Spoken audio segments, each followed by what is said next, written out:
শুভ সকাল বন্ধুরা, সবাই কেমন আছো? আশা করছি সবাই খুব ভালো আছো। আর তোমাদের আশীর্বাদ ও ভালোবাসাতে আমরাও ভালো আছি।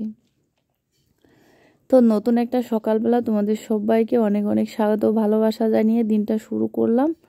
আর এই যে সকালে উঠে দেখো গেটটা খুলে দিয়ে বাইরে প্রচুর পরিমাণে রোদ বেরিয়েছে। তো বাইরের কাজটা মোটামুটি করে আসলাম, করে এসে দেখো ঘরে এখন এই যে যা এঁটো থালাবাটি আছে সবগুলো এখন ধুয়ে নেব। এগুলো টিবলের পার রাখবো, তারপর ঘরটরগুলো একবারে ঝাড়ু দেব। বাইরের কাজ যেটুকু দরকার ছিল সেটুকু করলাম, যেগুলো একটু পরে করলেও হবে সেগুলো আর করলাম না। কারণ ঘরে বাইরে সব কাজ কমপ্লিট করে যদি আমি রান্না করতে যাই তাহলে ওরা খেতে পাবে না, ওরা খেতে না পেলে টাইম মতো স্কুলে পৌঁছাতে পারবে না। তো আমার যত কাজই থাক না কেন আমি সকালে উঠে প্রত্যেকদিন সকালে উঠেই রান্না করার চেষ্টা করি। আর গতকাল যেহেতু কোনো কাজ গুছিয়ে রাখিনি এজন্য কাজ একটু বেশি। তো সব থেকে আগে যে ব্যাপারটা শরীরে সুস্থ থাকাটা, সেজন্য এই যে দেখো একটা চিয়া সিড নাকি যা হোক তোমাদের দাদাভাই এনেছিল, তো সেটাই প্রত্যেক দিন এইরকম জলে ভিজিয়ে রাখি রাত্রেবেলা। তো সকালবেলা আমি ওটা এমনি খেতে পারি না, তো ওর ভিতরে একটু চিনি দিয়ে দিই যাতে একটু মিষ্টি মিষ্টি লাগে। তো শরীরটা তো সবার আগে বলো, সুস্থ থাকার জন্য শরীরটা খুব দরকার। কারণ আমি যদি সুস্থই না থাকি তাহলে কাজ করব কিভাবে? তো কাজ করার এনার্জিটা পাওয়ার জন্য অনেক সময় রেস্ট নিতে হয়। তো কাজবাজগুলো করে একটু জলটা খেয়ে একটু বসেও থাকলাম, যেহেতু 1 গ্লাস জল অর্থাৎ ওখানে ওই মগে হাফ কেজি জল ধরে, তো হাফ কেজি জল একসঙ্গে খেয়ে উঠেই তো আর দৌড়ে কাজ করা যায় না, একটু রেস্ট নিলাম। তারপর চলে আসলাম থালাবাটিগুলো ধুতে। তো থালাবাটি আজকে তেমন একটা হয়নি, যেহেতু রাত্রে রুটি খাওয়া হয়েছিল সেই কারণে সকালকে থালাবাটি আজকে খুবই কম। তো তার সঙ্গে দেখো এই যে ঝুড়িগুলো এগুলো একটু ধুয়ে নিচ্ছি।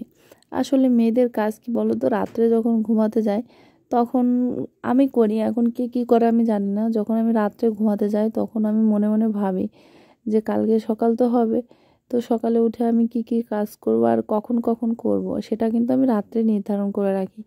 তো রাত্রে নির্ধারণ করে রাখার পর মানে স্টেপ বাই স্টেপ যদি কাজ করে যাই তাহলে খুব সহজেই আবার রিল্যাক্সে থাকতে পারি, সময় নিতে পারি। ঠিক আছে, তো চলো সমস্ত কাজ বাজ আমার কমপ্লিট হয়ে গেছে, রান্না বান্না করে ওরা সবাই স্কুলে চলে গেছে। আর এই যে দেখো আমাদের এখানে আজকে পূজা হচ্ছে, পূজার জন্য বাঁশ কাটা হচ্ছে, তো সেটাই তোমাদের সঙ্গে শেয়ার করলাম। তোমরা সবাই দেখতে থাকো, পরে তোমাদের সঙ্গে আবার দেখা হবে।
তো ফ্রেন্ডস, এই যে বিকালবেলা দেখো চলে আসলাম আমাদের যে ঘাসের জমি আছে সেখানে। আর ওই যে লোটাসের পাপা ওখানে আমাদের কিছু কলা গাছ লাগিয়েছিল অনেক আগে, যখন ও একদম পুরোপুরি সুস্থ ছিল সেই সময়। তো তো সেই গাছগুলো ও না আসার কারণে বন জঙ্গল হয়ে একদম ভরে গেছিলো। তো সেগুলোই পরিষ্কার করছে একটু, আজকে আসলো। প্রত্যেক দিনও আসতে পারে না, যখন কাদা টাদা থাকে পথে, এখানে আসতে গেলে কাদা টাদা হয়, তো তখন আসতে পারে না। আজ কদিন আবার রোদ হচ্ছে, তো রাস্তাঘাট ভালোই শুকিয়ে গেছে, সেজন্য আজকে আসলো। তো এসেই দেখো এই যে কলা গাছের এখান দিয়ে একদম ঝোপঝাড় হয়ে ভরে গেছিলো, তো সব কেটে কুটে ওই যে ওই জায়গা গোছাচ্ছে আর কি। আর এই গাছ টাছের গোড়া টোড়াগুলো পরিষ্কার করে দিচ্ছে। আমি আসি, কিন্তু আমার দ্বারাই না ওই সব কাজ হয় না, আমি শুধু ঘাস কাটি বাড়ি নিয়ে যাই। আর আজকে সারাদিন তোমাদের সঙ্গে কিছু শেয়ার করতে পারিনি, তেমন কিছুই। তো দুপুরবেলা এতটা শরীর খারাপ লাগছিল, দুপুরবেলা খেয়ে স্নান করে দেখো আজকে সিঁদুর টিঁদুর কিচ্ছু করিনি, স্নান করেই পুজো দিয়ে ঘুমিয়ে পড়েছিলাম। তারপরে একটু আগে ঘুম থেকে উঠে খেয়ে দিয়ে দুজনা মাঠে আসলাম। ও স্কুল থেকে আসার পরে আমি ঘুম থেকে উঠছি আজকে। আর তোমরা তো দেখতেই পেলে যে আজকে আমাদের পাড়ায় পুজোর বাঁশ কাটা হলো। তো এতদিন ধরে সবাই চিন্তা ভাবনা করছিল পুজো হবে কি হবে না, হবে কি হবে না। তো কালকে রাত্রে ফাইনালি ডিসিশান হলো যে পুজো হবে। তো সেই কারণে আজকে থেকে পুজোর তোড়জোড় শুরু হয়ে গেছে, বাঁশ টাশ কাটা। তো তোমাদেরকে দেখাবো যে কোথায় পূজা হয়, সেখানে কাজকর্ম কত দূর, যদি পারি তাহলে তোমাদেরকে দেখাবো। তো ওই যে ঘাস মাঠে নেই, জমিতে ঘাসের জমিতে এই যে এই পাশটা দেখো ছোট ছোট আছে, আর ওই যে ওই পাশে অল্প কিছু ঘাস একটু বড় বড় আছে। তারপরে আরেকটা জমি থেকে এই যে আলের ঘাস কাটলো তোমাদের দাদা ভাই, এই যে দেখো এই যে এখানটাতে এ কটা আলের ঘাস কাটছে। এই জমির ঘাস ওগুলো কাটলে, অল্প কিছু কাটলে যদি হয় সেরকম হয়, নিয়ে বাড়ি চলে যাব। তো চলো পরে দেখা হচ্ছে তোমাদের সঙ্গে। গুলো আমার জন্য ওয়েট করছিল যে আমার মালিক কখন আসবে বাড়ি, বাড়ি এসে আমাদেরকে খেতে দেবে। ওদেরকে মূলত সেই যে দুপুরবেলা দিয়ে একটু ঘুমিয়েছিলাম, আর এখন প্রায় 5টা বাজে, 5টার বেশি বাজে। তো এত সময় তো ওরা না খেয়ে থাকে না, তাই না? খুব জ্বালায়, লোকেদেরকে খুব জ্বালায়। তো যাই হোক, মাঠ থেকে বাড়ি এসে ওদেরকে খেতে দিয়ে দেখো ইসের অবস্থা দেখে, সিঁড়ির অবস্থা দেখে মাথা ঘুরে গেল। মানে ওই যে বাড়ি ছিলাম না, দেখার মতো কেউ নেই, তো মুরগিগুলো সব সিঁড়ির উপরে উঠে একদম তাণ্ডব করেছে। কিন্তু এখনও তো আমাদের ঘরে উঠতে হচ্ছে, নামতে হচ্ছে, এখনও তো বেলা ডোবেনি। তারপর রাত অবধি এরকমই করতে হবে, যতক্ষণ না আমার রান্না বান্না করে নিয়ে আমি ঘরে যেতে পারছি। মুরগিগুলো এত পরিমাণ জ্বালিয়েছে কি বলবো। তো সেই কারণেই ঘাসগুলো ফেলে রেখে এখন সিঁড়িটা মুছে নিচ্ছি, যাতে ওঠানামা করতে আমাদের তেমন অসুবিধা না হয়। আর দেখো বন্ধুরা, আমার রাত্রেবেলা এখন রান্নাবান্না সব হয়ে গেছে। এখন বাজে রাত 8টা। তো আজকে আমি অনেক সকাল সকালই রান্না করে নিয়েছি। প্রত্যেক দিন প্রায় 8টার দিকে রান্না করতে আসি, আর আজকে আগে আগে আমার রান্না বান্না হয়ে গেছে। তো ভাবছিলাম যে কোনো একটু কাজ যদি গুছিয়ে রাখতে পারি তাহলে সকালের বারটা আমার একটু তাড়াতাড়ি হবে। যেহেতু ওদের স্কুলে পরীক্ষা চলছে, তো টাইম মতো যেতে হচ্ছে, সবসময় টাইম মতো যেতে হয়। তো অন্য সময় তো 2-1 মিনিট দেরি হলে সমস্যা হয় না, কিন্তু পরীক্ষার সময়টা তো টাইম একদম একদম মেনটেন করতে হয়। সকালবেলা জানো, গরু বাছুর যাদের বাড়িতে আছে, গোল বাড়ানো মানে সমস্ত কাজ করে রান্না করতে আসলে একটু মানে অসুবিধা হয়ে যায়। তো সেই জন্যই আমি প্রত্যেক দিনই চেষ্টা করি রাত্রেবেলা একটু একটু করে কাজ গুছিয়ে রাখতে। যেমন ধরো তরকারি কেটে রাখা, তারপরে এই যে রান্নাঘরটা গুছিয়ে রাখলে কি হয়, সকালে আর রান্নাঘরে হাত দিতে হলো না, রান্না করলেই হয়ে যায়। আবার সবজিটা কেটে রাখলেও সকালে তো আর সবজি কাটা থাকছে না, তাই না? আবার দেখাচ্ছি এঁটো থালাবাটি, সেগুলোও ধুয়ে রাখলে সকালবেলা আর এগুলো ধুতে হচ্ছে না, তাহলে বোঝো কতগুলো কাজ কমে যাচ্ছে সকালবেলা।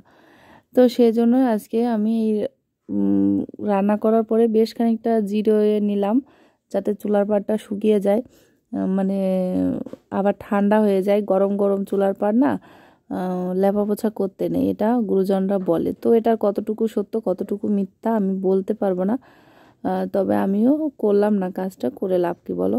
তো একটু জিরিয়ে নিয়ে আকার পাড়টা ঠান্ডা হলো, তারপরে আঁকাটা লেপে নিয়ে, ভিতরে যেহেতু জানো তোমরা ভিতরে মাটি দেওয়া, চারপাশে পাকা, তো মাটির চুলা বলতে একটু লেপা পোছা না থাকলে দেখতে ভালো দেখা যায় না, তাই না? তো ওখানে লেপে দিয়ে ঘরটাও একবারে মুছে টুছে দিলাম, যাতে সকালে শুকিয়ে থাকে। তো আমার রান্নাঘর মোছা টোছা কমপ্লিট, একবারে দরজা টরজা বন্ধ করে রেখে আসলাম, না হলে আবার কুকুর উঠে ওখানে তাণ্ডব করবে, সেজন্য। আর ঘরে এসে দেখো এই যে টেবিলটা গোছালাম, এটো থালাবাটি যা ছিল সব ধুয়ে পাকলে তাকের উপর রাখলাম আর কি, যাতে সকালে আমাকে এই কাজগুলো না করতে হয়।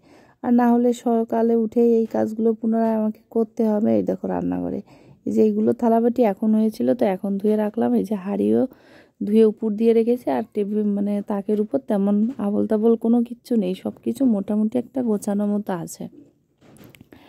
তো আজকে বন্ধুরা শরীরটা একদম ভালো লাগছে না, ঠান্ডা ঠান্ডা মনে হচ্ছে, গলার ভিতরে এত পরিমাণ খুসখুস করছে যে হয়তো রাত পোহাতে পোহাতে আমার ঠান্ডা ঠান্ডা লেগে নাজেহাল অবস্থা হয়ে যাবে। তো এখন বসলাম মেয়েকে তেল দিতে, মেয়েরও ঠান্ডা লেগেছে।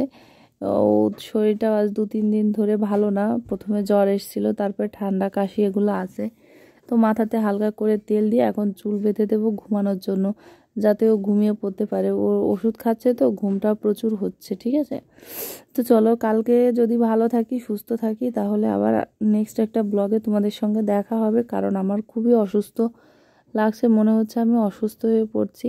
তো কালকে কি হবে আমি জানি না, যদি ভালো থাকি সুস্থ থাকি নেক্সট আরেকটা ব্লগে তোমাদের সঙ্গে দেখা হবে। তোমরা সবাই ভালো থেকো, সুস্থ থেকো। আর যদি ভিডিওটা ভালো লাগে অবশ্যই লাইক কমেন্ট শেয়ার করে দিও। যারা নতুন দেখছো তারা চ্যানেলটাকে সাবস্ক্রাইব করে আমাদের সাথে থেকো।